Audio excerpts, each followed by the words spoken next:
And welcome to the latest episode of From the Rubble, which is my post-apocalyptic Let's Build series set in heavily modded Minecraft. And in the last episode, we did this. We basically established the layout of the central core for this world, and now we want to continue the prototyping of the central core. Because as I mentioned before, I'm doing something different here than I've done in the past. For one thing, we're using a different scale. So we're using the game's chunk system for measurements and building. And we're also building on a different vertical scale, which normally the blocks that I work with, the modules, I guess you can call them, are 9 blocks high, and this one's 7 blocks high.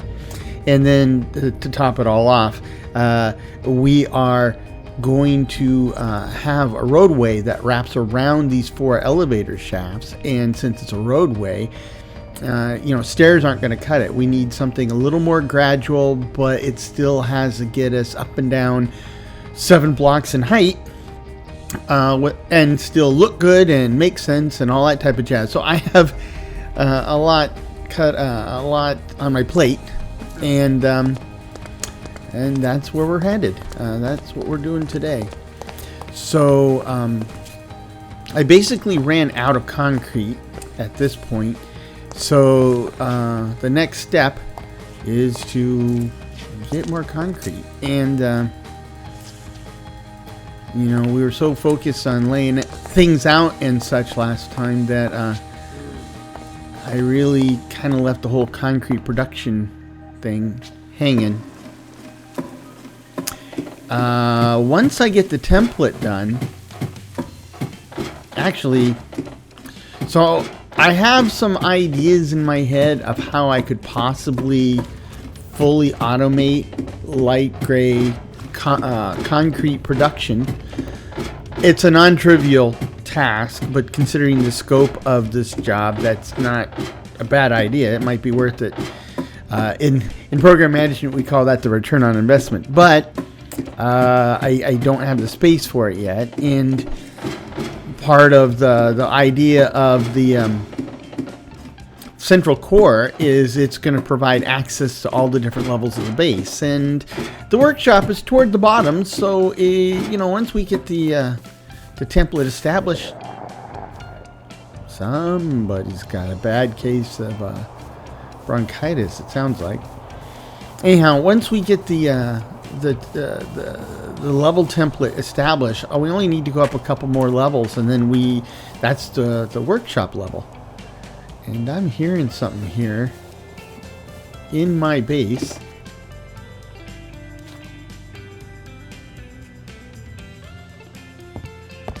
And it's one of those bugs. I think it's called a walking stick insect. I think that's what they call it. It looks more like a leaf insect to me, but yeah, okay. And apparently that little bugger sure is loud when he walks around.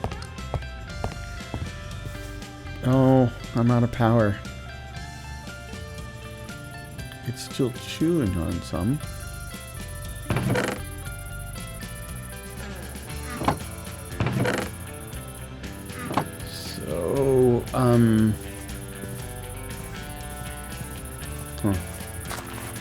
Need to do something with this stuff too. There's just so much to do. We've got the farms going. We've got these useless blocks. The regular light concrete slabs I can still use, but the other ones I can't do anything with them that I need to. I can't do with them what I want to do with them, so. Okay, I guess I should probably also think about the possibility of automating fuel production. At the moment, charcoal is a pretty reliable fuel source. I think traditionally, when I want to automate fuel production, I go with a kelp farm because kelp grows really, really fast. And if you can figure out a way to reliably harvest it through automation, the processing is pretty straightforward. So, might go that route.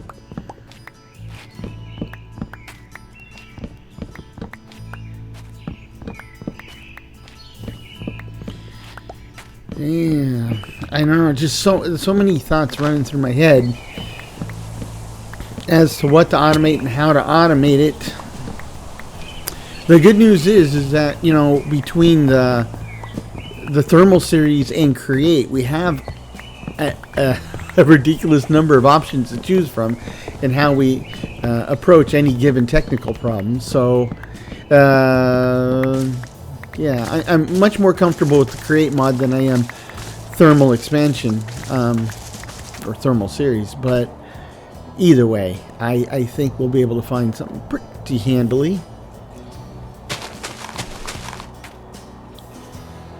And another thing too is not just the workshop. We really need to get working on storage, and I'm curious to start that because, you know, in our Greifenhorst series, we made a discovery there because in both that series and this series, I'm using storage drawers as my primary storage.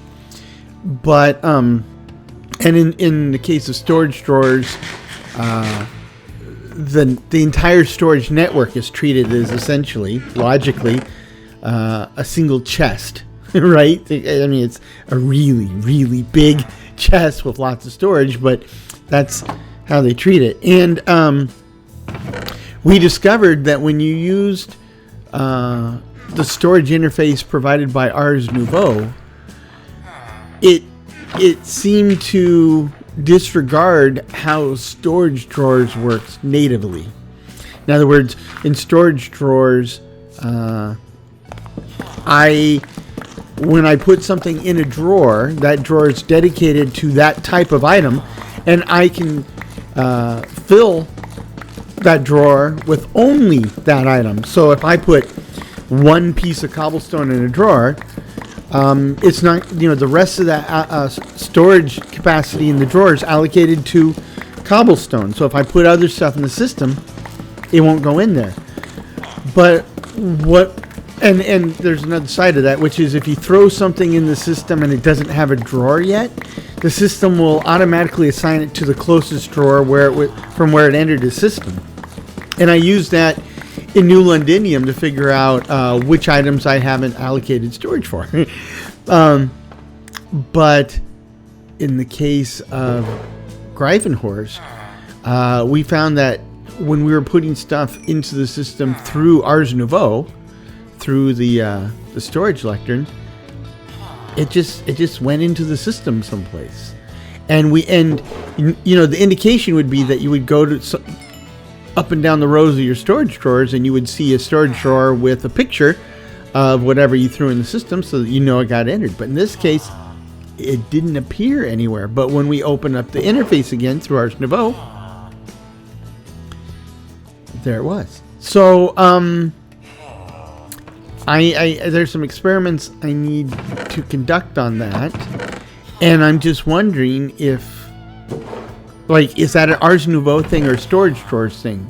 Because if it's a storage drawers thing, there's a possibility the same quote-unquote feature might reveal itself in the same way here. And like I said in that episode, that if it does, then that gives me some potential ideas, right? At that point, really, you can abstract away all your drawers, just go hide them someplace. Make sure you maximize the drawers as much as you can as far as their capacity, and then treat it all as just one big inventory container that you don't have to. Oh, let me grab all the sand. It's one big inventory container that you don't have to deal with. You'll just use the interface for the system, and that would then mean it would make more efficient use of the storage. I can just throw stuff in there and let the system figure it out, right? And all I have to worry about is whether or not I see it in the interface. Anyhow, this is where I'm thinking. This is where it led. We're not quite there in this series. Oh, yeah.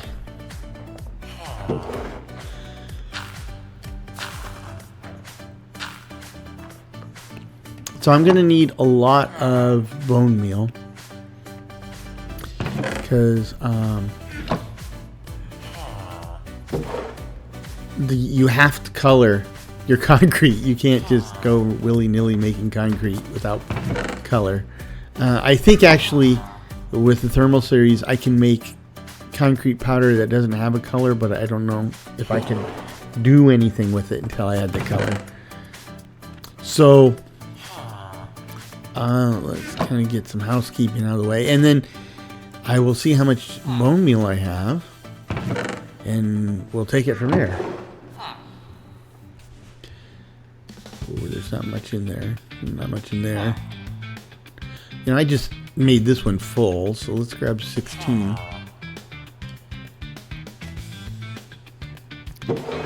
That's 17. There we go. And that gives me 16 black dye. That's it? I only have 17? Well, I was hoping for more, but I can make that work. I just don't have enough space in inventory. I need some working space. And so we have this. Oh, what's in here? Oh, okay, that's better. Okay, this is a lot better. So let's go ahead and make all of this into white dye. And then use this to make gray dye. And use the gray dye to make light gray dye.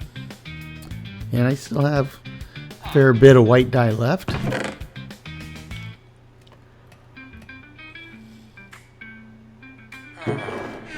And I have a phenomenal amount of material to make light gray concrete. So that's going to give me 8 full stacks of concrete powder.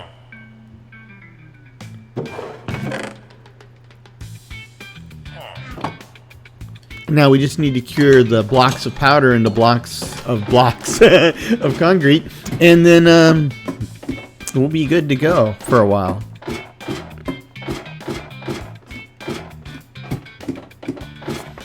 Meanwhile, we can take this charcoal and get the pulverizer back to pulverizing. Okay, let's see. One of the things I was thinking about is right now I can only cure 3 items at a time, or wash 3 items at a time. If I was to bump up the speed of the rotation, I could get a 4th. I could reach the washing mechanism all the way out to the 4th depot. Put a pin in that one. I mean, I'd like to, but I don't have a lot of room to work with as far as where to place large cog and a small cog. I could use a speed controller, but that requires precise mechanisms, and I'm not really quite set up to put those together yet either.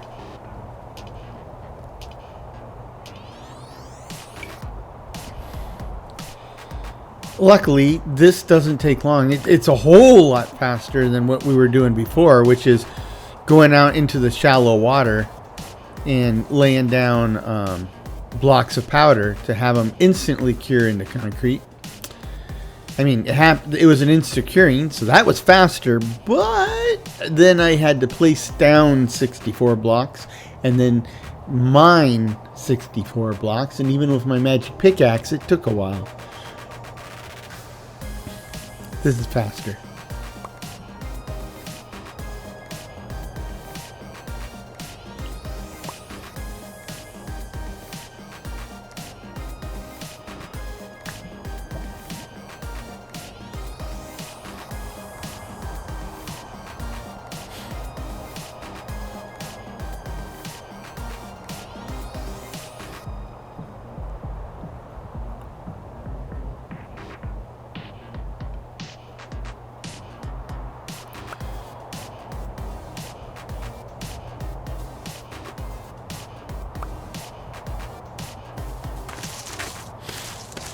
And I left a bunch of gravel over here, so let's grab that, and we can get it smelting so that our next batch of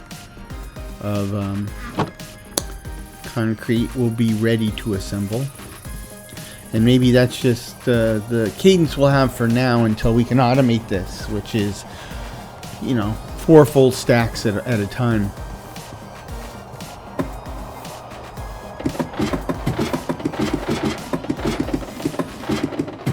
So let's get that going.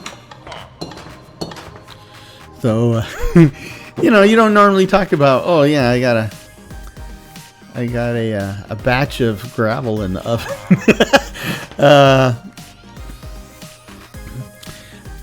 Yeah. I was gonna make a joke about how a certain person cooks, but it turns out that person eventually, it was a rough start, but eventually they did turn out to be a pretty good baker. So I'm not gonna call them out. No. Especially since I occasionally benefit from the skill they've developed over the years. But boy, was that not the case a while ago, right? Back in the day, I think I would have preferred if she was baking gravel, but like I said, those days are gone.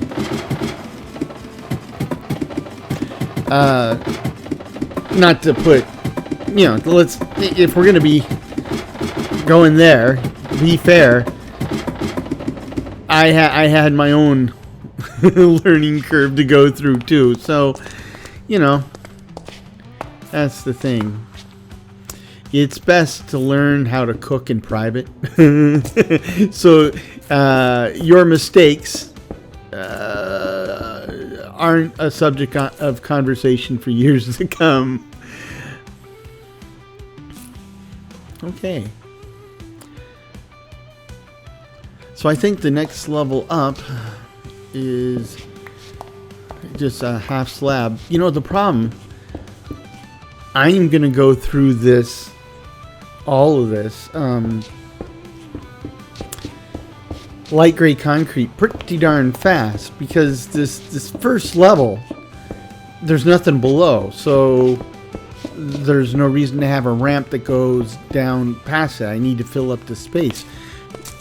As I work my way up, that won't be the case, because, you know, it'll be open. The ramp itself will just be a thin layer of blocks.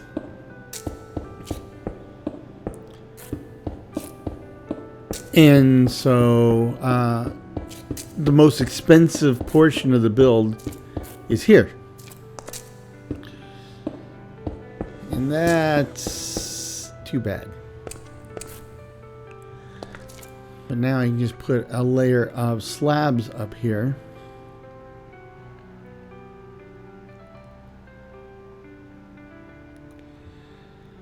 And go with it. I want to fill up this whole corner with the slabs.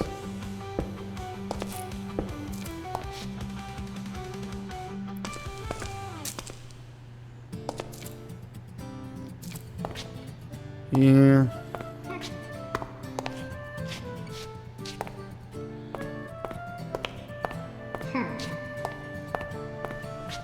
The thing is,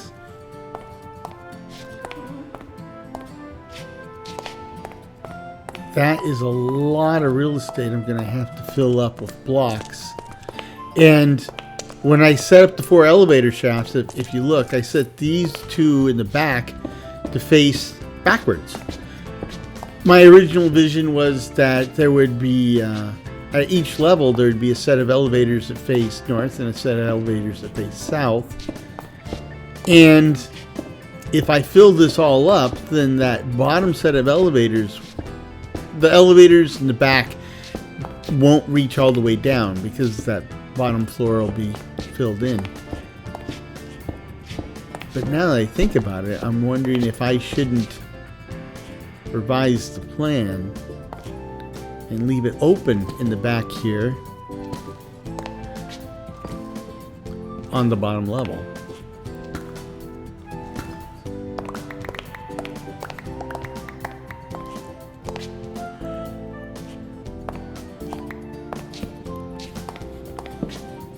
I need to keep it well lit because, well, it's Minecraft, you know why. Especially because in this particular world, even perfectly harmless or relatively harmless mobs can turn into nasty, fierce warriors. Huh. If I'm going to leave this area opened up so I could use these doorways, then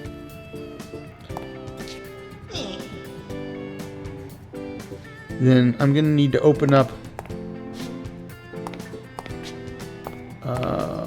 the space for people to walk out to the level. And I need to see how big this opening is here. It's, oh, okay, so it's 6 across. So let's go knock out 6 blocks worth over here.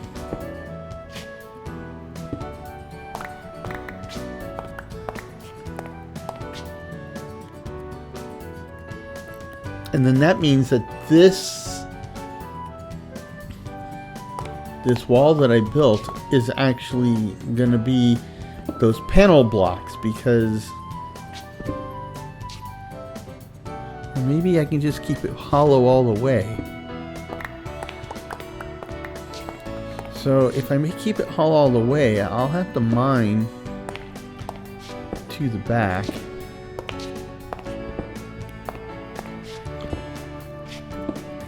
Just means that you'll have less and less headroom as you work your way down this thing.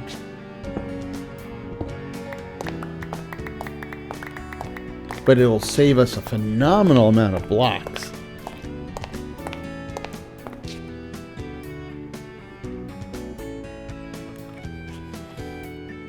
No, but then the headroom's just gonna get lower. It'll look goofy. And will be a potential place for stuff to spawn. Short stuff, at least. So we will fill it all the way in minus 1 block. I mean 1 row. And then we will go ahead and use those panel blocks, which we're using for walls down here. Whew. Or not. Or not, because I'm still gonna have these plain concrete blocks for a while, because we're not up to the full height of the next floor yet. So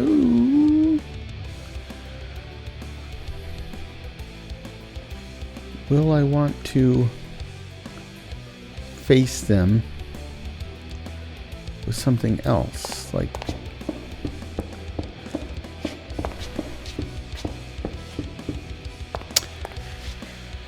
oh gosh, this is one of those cases where I think I'm just gonna have to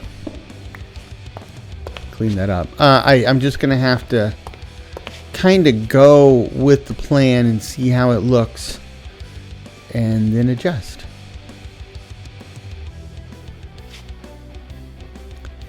And these panels will give it a little bit of texture, not keep everything so flat.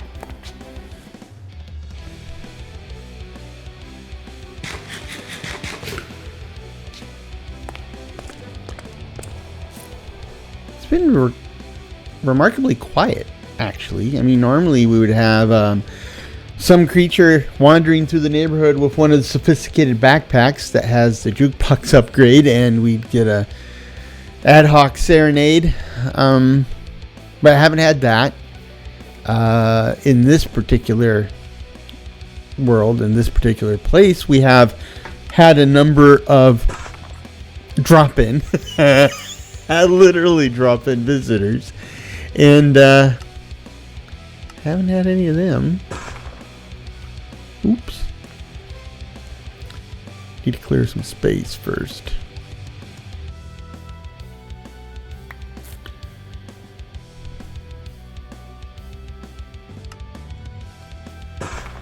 So, which is kind of good because in this world, I set up Atomic Strikers,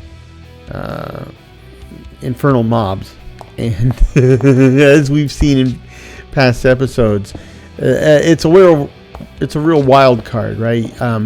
You can take any hostile mob and potentially transform it into something radically more serious and vicious than what you're used to. So I get a little nervous when I see sparkles. And you don't see the sparkles until the thing engages you, or is ready to engage you, or sees you, usually. So if you remember, the first time that bit us in the butt in this world was I saw a pillager running around out in the water. This is before I had my wall set up on the surface, and so I saw him, I baited him, I hid behind a tree waiting for him to get close, and so he wouldn't shoot me. And then when he got close, I jumped out from behind the tree, took one hit, purple sparkles everywhere, and he started bouncing me around, almost killed me. The ultimate surprise! So, and we've had some close calls since then. Again, usually the purple sparkly guys, because, you know, I've got some pretty beefy armor on now. It's slowing me down a little, but it's beefy as all get out, and oh, my storage is full. And, you know, a decent weapon. I mean, I don't have any missile weapons at the moment, so that's a problem.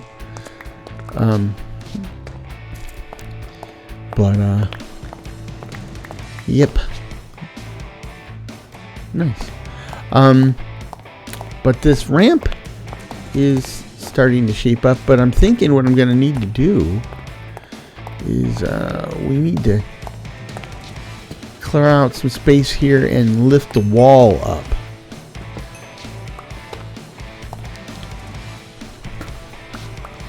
It'll be kind of goofy to build up the ramp without building the walls, especially because it'll be harder and harder to access that wall space if we build the ramp up. So try to do everything roughly in the same stage at the same level. I'm getting really lucky when it comes to the mineral chance drops. Very lucky.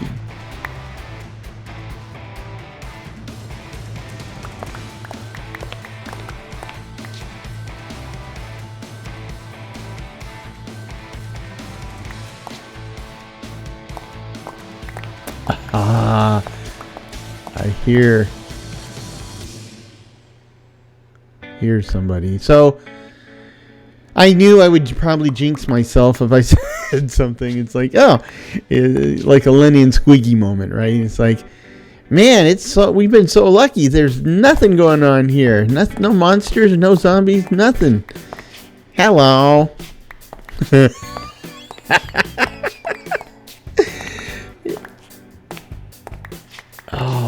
The thing is, you can't tell by hearing them how bad that is. And the one thing about Atomic Strikers, actually I don't even think it's Atomic Strikers. I think the sounds they make are based off of, hold on. Sparkles. Okay, I gotta take this serious. Oh.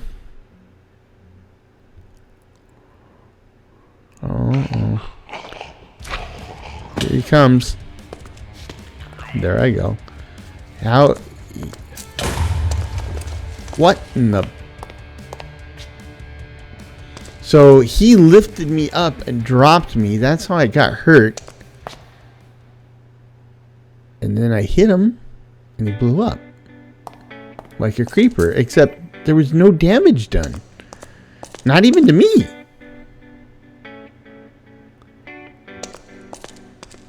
Okay.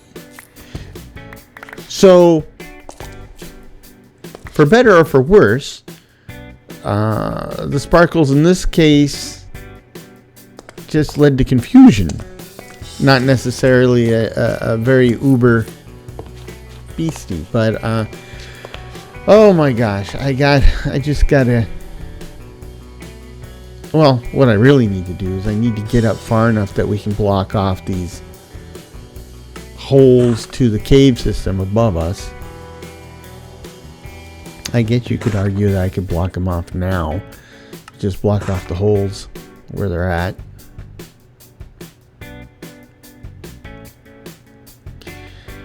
Oh, food for thought. Man.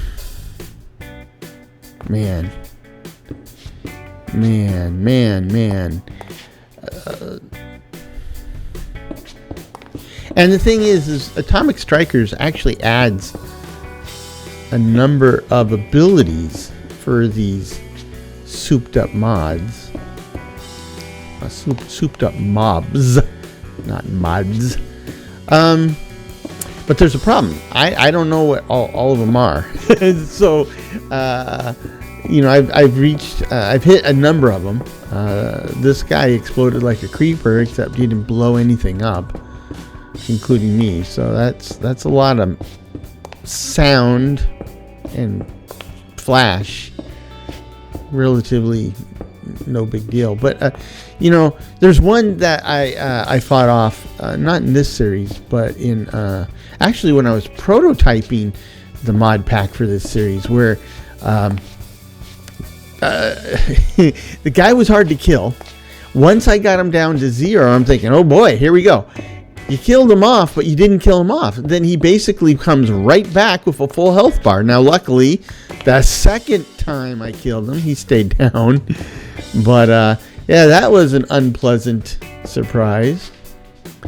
There's another one that no matter, he could pull me to him. And no matter what I did, like when I first encountered him, I said, oh, that's a guy and I don't want to fight him. I'm going to shoot him. And then he pulled me in like he had a grappling hook. And so I'm fighting, and then I get away from him, pulls me back in. I think I actually died on that one. That's why I was trying to run away, is because, Wizard needed food badly. But, trying to think. So if it's 4 blocks high will be the exposed wall. So we'll go ahead and put that cross piece there. And pick up where we left off.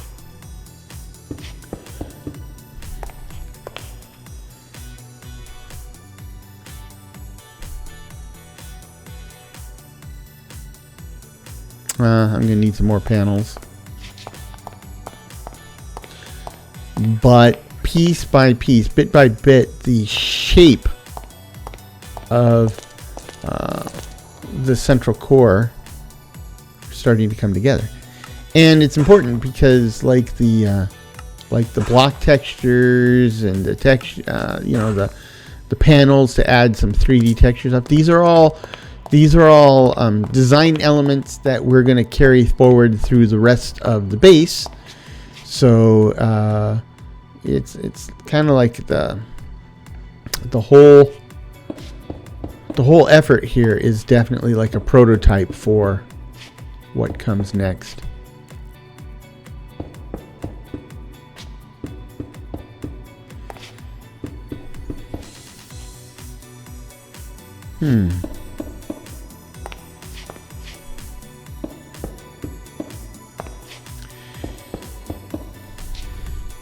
That's one of the tricky elements of having these large mod packs. In most cases, I've played with the individual mods enough to make sure that they'll play well with others. But I never really had the opportunity to explore all the mods really in depth. That's usually what I do during gameplay like now. And the thing is with close to 300 mods, that's a lot of content. And a lot of the stuff that I have access to, I don't know I have access to it, right? I don't know it exists yet. So there's a great deal of experimentation. And the problem with that is, and it's happened before, is I might come up with something I like. You know, it's like, oh, here's a template and I like these blocks and I'll use these blocks. That looks pretty good. And I go with it. And then like 20, 30, 40, 50 hours later, I make a discovery that one of the other mods that I had the whole time actually has something that's way cooler. And then I have the conundrum. Do I go back and replace a lot of the design using this new block I like or the new system I like, or do I just leave it as it is, or do I integrate that into like a different theme for a different site, like a second base, or, you know, because I'll have a base in the Nether and I can institute a different design from this place if I want to. In fact, that's a good question. What am I going to do with the Nether in this world? You know, the story we established is the world was torn asunder, and of course this opens up access to the Nether. But you know, and I'm going to be going to the Nether because there are some key resources that I have to get out of the Nether. So I'll be going back and forth over time. What should I do? Now, in the case of New Londinium, I definitely had an idea of a foothold fortress. And in truth, that's kind of my default. So that's what I'll have for Gryffindors too. But for this series, I haven't really thought about it much. You know, I'd be interested to know what you guys think. You know, throw me a comment. What do you think I should do in the Nether? I'm leaning toward, again, establishing a concrete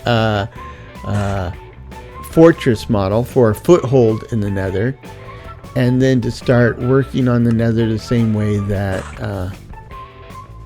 I plan to repopulate and rebuild civilization here. But then that's an interesting question. Do I take villagers into the Nether? I mean, you can. I mean, there's no problem with it. And you can grow crops in the Nether with the understanding that you don't have freestanding water in the Nether, right? So you can do automated crops, certainly. And with the automation create, you know, most of the options don't.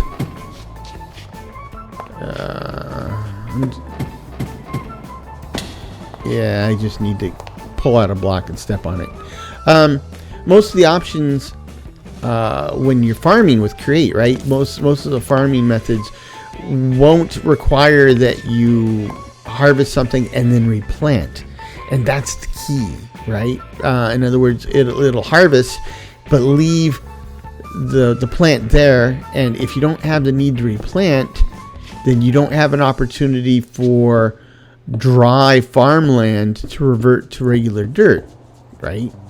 And that's important, because if we're farming in the Nether, it'll grow slower. I'm okay with that, but if we don't give the farm an opportunity to revert to dirt, then you can let it keep running, just run slower. And for an automated farm, that's perfectly fine because it's running all the time. So I'll have to wait and see. Wait and see.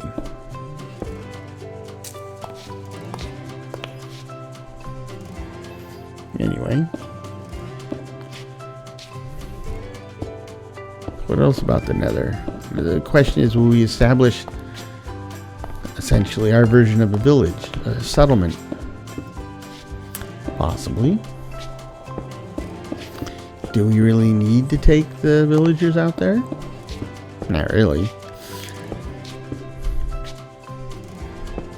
I mean, if we're rebuilding civilization and you're pulling survivors from all over the place, bringing them into a settlement where, you know, their survival is virtually assured, is infinitely nicer than what they had. Now, doing the same thing in the Nether, you could argue it's nicer than what they had, but it is perhaps introducing, like if you had a choice between living in the Nether and living in the overworld, all other things being equal, I think most people would agree that Nether is certainly an interesting place to visit, but you wouldn't want to live there. And for those who would want to live there, I would argue that they are well outside the statistical norm. I would even argue that they hadn't really thought it all the way through. You know, I remember,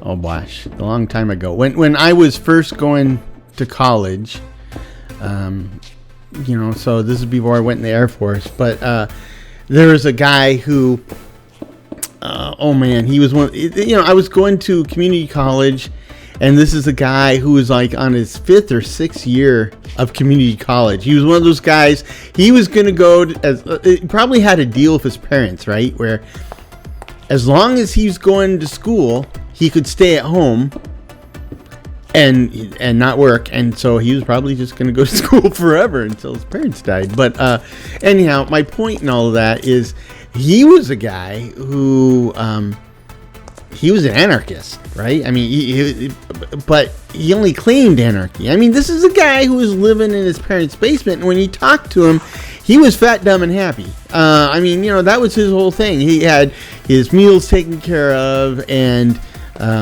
you know, his clothes were paid for. He even had a car and gas. He didn't work a day in his life. And he was all about the anarchy, right? He's like, down with the government. We don't need any government whatsoever. People should be allowed to do whatever the hell they want. Well, the problem is in a real anarchy, right? You know, there's no police, there's no government, right? It's survival of the fittest. And if anybody is bigger, meaner, or stronger than you, then they are going to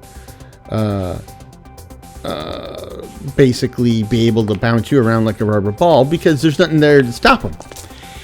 And this guy, right, everything I just described to you means he would be particularly vulnerable in a situation like that, right? And you know, he's telling me he wants to live in anarchy, but he hadn't thought it all the way through, right? It's one of those cases like, be careful of what you wish for, because you may get it, and then find out it is not what you wanted.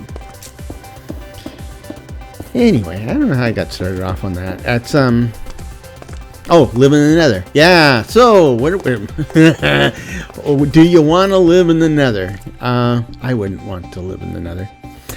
Now, you know, when I was working on Griffin Manor, you know, again, that was a steampunk-ish world, and I did establish a foothold in the Nether, and it was kind of similar to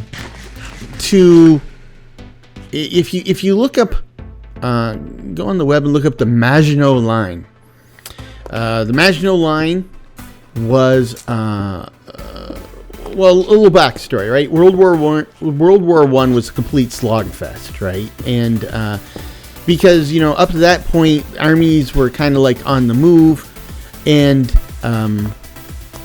that's when they were still marching in straight lines and shooting each other and all that jazz. But you see, between, like, say, the American Civil War and World War I, there had been some really great advancements in warfare.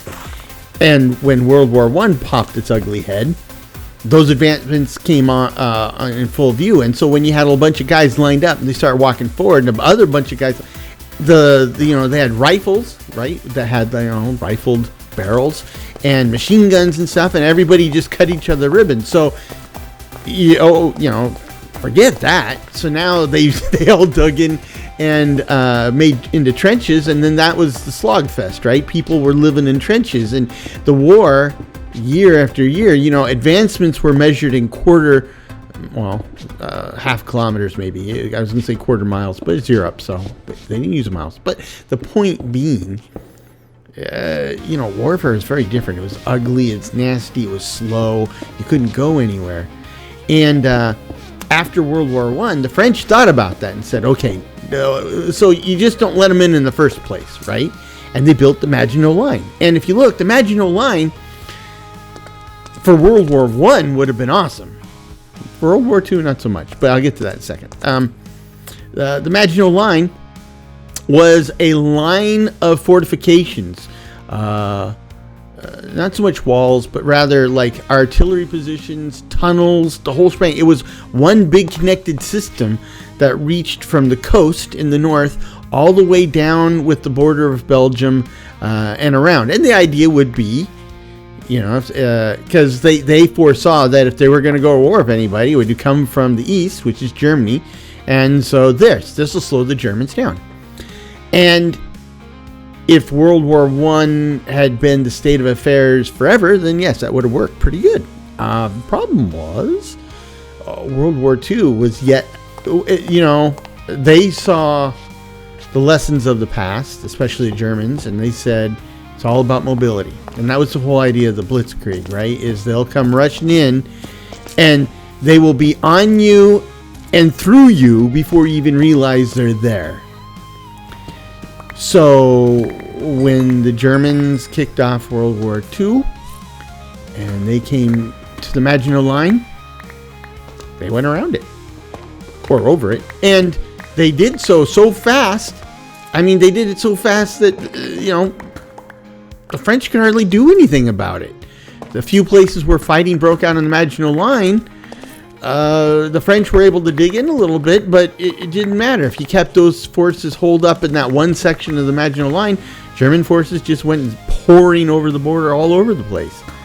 So, but that being said, for World War II, it wasn't very useful. But you see, for the Nether, my own little Maginot Line would have been awesome. And that's what I was looking at, right? I was going to build these little concrete bunkers and pillboxes with gun emplacements using the create, I think it was create artillery mod or create guns mod. Either way, but they were big fixed place guns, right? Howitzers and stuff. And I played a little bit with it. It was looking good. I mean, just, Griffin Manor didn't make it, but as a whole. But I think that design would have. Now, I'm not running that mod anymore. That mod was just... So the guns were limited in what they could do. Because, another thing that they learned early on, you can have a really big gun. I mean, the Germans in World War II and World War I, they had some really, really big guns that were so big they carried them around on railroad cars.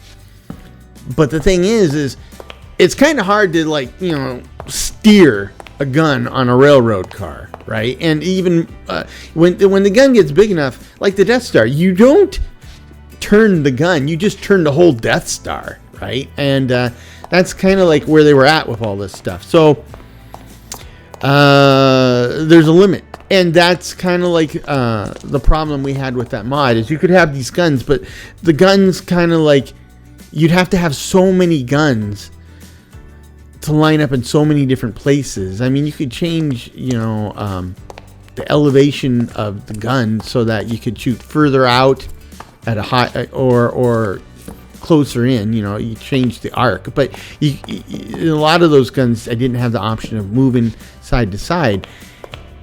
And a lot of them are automated, right? I mean, really what I need, because realistically, I'd like to think of this as a living, breathing world, and I would love to have somebody helping me in the fortification, defending against the bad guys, but truth is, it's just me. So I could build a fortress with all these guns, but it's just me running from gun to gun, trying to steer them and then, you know, shoot the bad guys. So in the end, that's why I abandoned it. And I was instead interested in, I get the cursor. The cursor shows I can put something there. Oh, gravity. Anyway,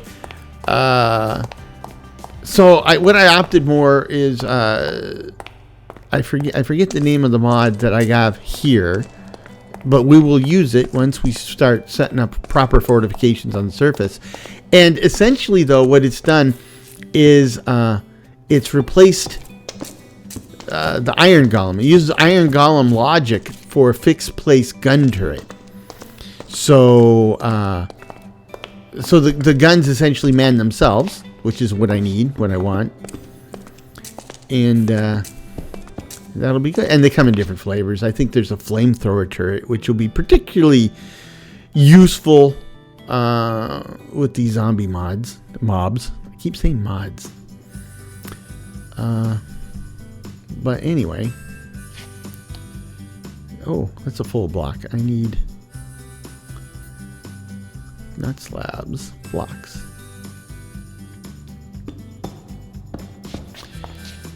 Now the slabs. Oops.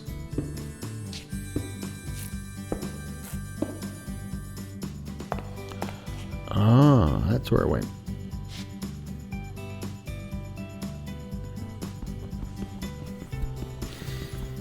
I heard it plop, but I didn't see where it went. And now I know why. It was invisible. Anyway, that's just, you know, there's been a number of mods that give you these type of living, you know, automated turrets. Some are obviously better than others, and some of them are just out there. I've looked at most of them. Or I looked at most of them as of like 6 months ago. It's, you know, it finally got to a point where I'm not looking at new mods anymore, because you're always, and I'm telling you, if you're you're putting together a mod pack, by all means, if you're putting together the mod pack, you keep exploring. You watch those videos that you know, about the new mods that are coming out. That's some great stuff, and you can get some, you know, really great mods right when they're fresh, right? And that's fantastic. But at some point, one like, you know, like if you have a YouTube series and you're making videos, actively making videos using the mod pack. Oops. You need to move away from that. Interesting. It only took out one, not the neighbors. Interesting. And that's kind of what I had to do, right? Is I've got a mod mix. It works for me. I have seen, every once in a while, I do kind of go out and watch new mod videos, and I've seen stuff that I would like to take in, but I'm not, right? I've made my bed. I'm gonna lay in it, or lie in it, or just lie in it. Yeah, I think that's right. Anyway, and now it's just time to press on. Now I do like to try to keep them updated, because as an old software guy, I do believe in updating your software, though with modders, a lot of these you know, they're not professional developers, and so, oh boy, you could get yourself in trouble grabbing an update, because, you know, updates might not necessarily be thoroughly tested. But I still do believe in that, and I dearly want to upgrade my version of Create in my Minecraft series, and I haven't yet, because all three of my Minecraft series use Steam and Rails mod, which is an add-on for Create, and while they have released some new versions, right? They're actually quite professional in how they have kind of like experimental releases that go out, and then they have beta releases that go out, but they haven't released a proper release. Now they do have one beta, and I've been tempted about getting the beta, but until I either grab the beta or they finish a final release for the latest version of Create, I'm kind of stuck, because one thing I will say for all the Create add-ons is that they are all heavily tied to the version of Create, right? And which means the latest version of Create immediately broke a bunch of my mods, right?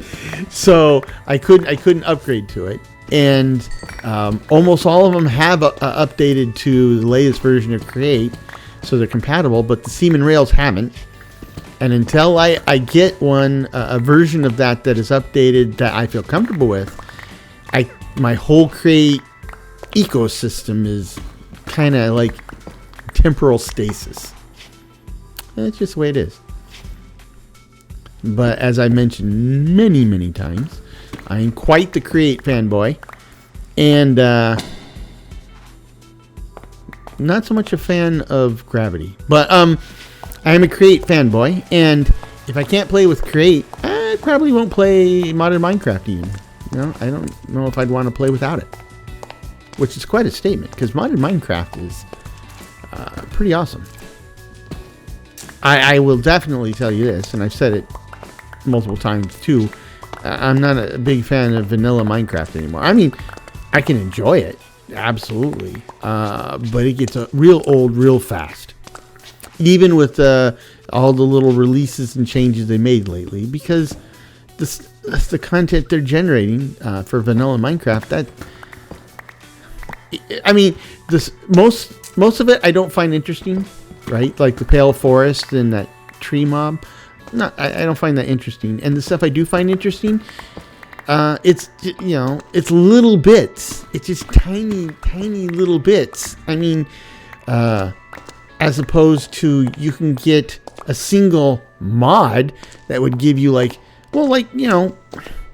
biomes of plenty, right? I mean, that gives me a phenomenal amount of content and new biomes and new wood types. Single mod, right? Now, yeah, they've been working on biomes of plenty for 10 years or more. I get that, but they've been working on vanilla Minecraft a lot longer. You see what I'm saying, right? I mean, yeah, I will give them a break, but at the same token, too,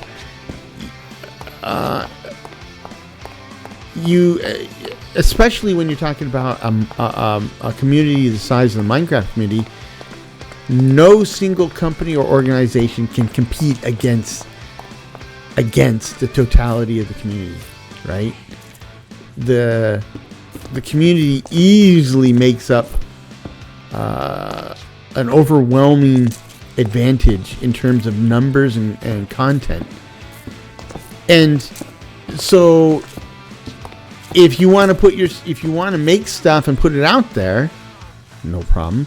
But if the intent is for your stuff to compete against the modding community, well, you're hopelessly outgunned and outmanned.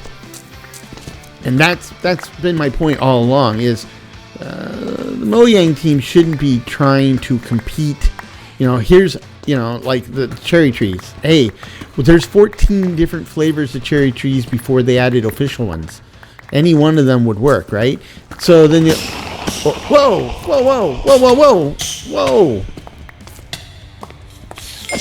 Okay. A major disadvantage to using excavate, right? When it comes to silverfish, you're going to get Zerg'ed. Hold on. Somebody's in the neighborhood.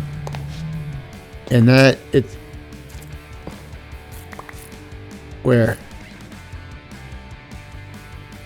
Something bad is... Oh god, sparkles. Ouch. Hey! Okay, this is ridiculous. And it's not just... Are you... Great. I have a sparkled silver... You spitting web! And they're not regular webs. I mean, regular web, I shouldn't have to work this hard to kill it.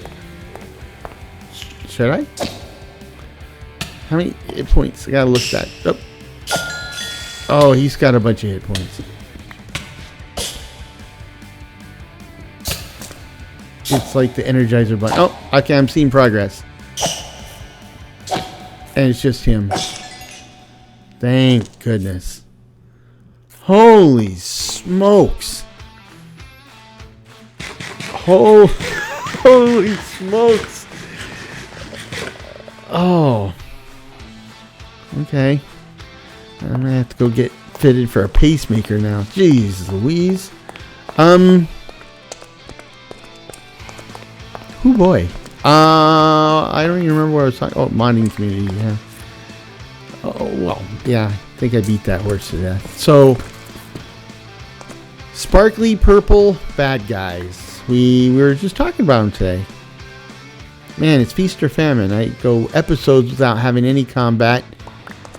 And then this episode we had not a lot of combat, but certainly enough.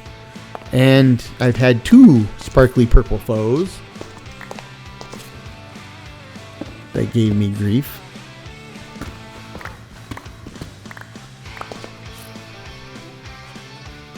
Interesting. Very interesting.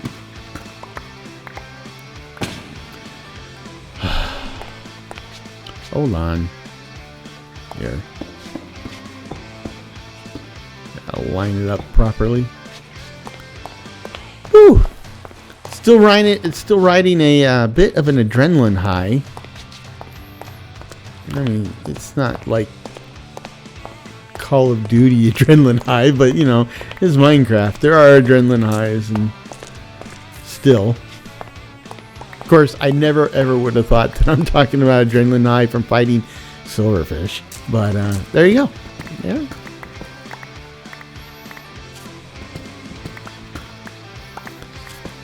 So, Atomic Striker, wherever you're at, thank you for the mod. Thank you for the mod.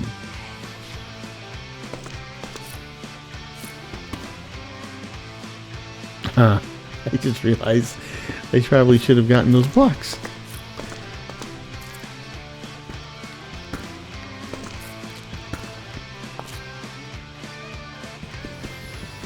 Ooh boy. Hey, speaking of what Mojang should do, I hope you've heard the news that Hightail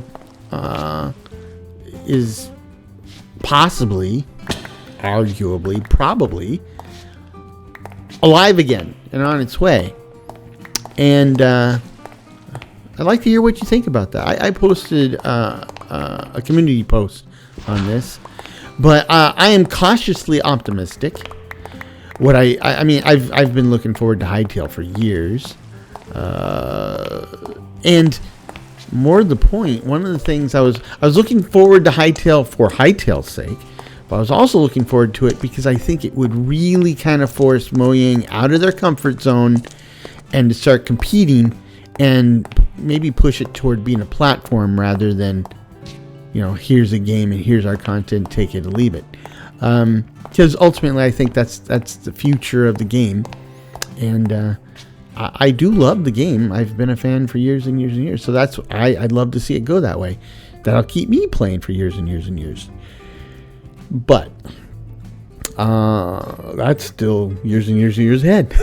So here we are. It's time. I've had I need to go make some tea, I think, to calm down, but it was a fun episode. I had fun. I hope you had fun. Hope you enjoyed your time here, and I hope that brings you back for the next episode, in which we will want to continue working on this first template. Right, we want to get up to the second level and then do some fine tweaks, and that's our template for the rest. Not there yet, but we made definite progress, and I want to thank you for joining me today. So until next time, I hope this finds you and yours in good health, good spirits, and perhaps just a touch of good fortune. Cheers.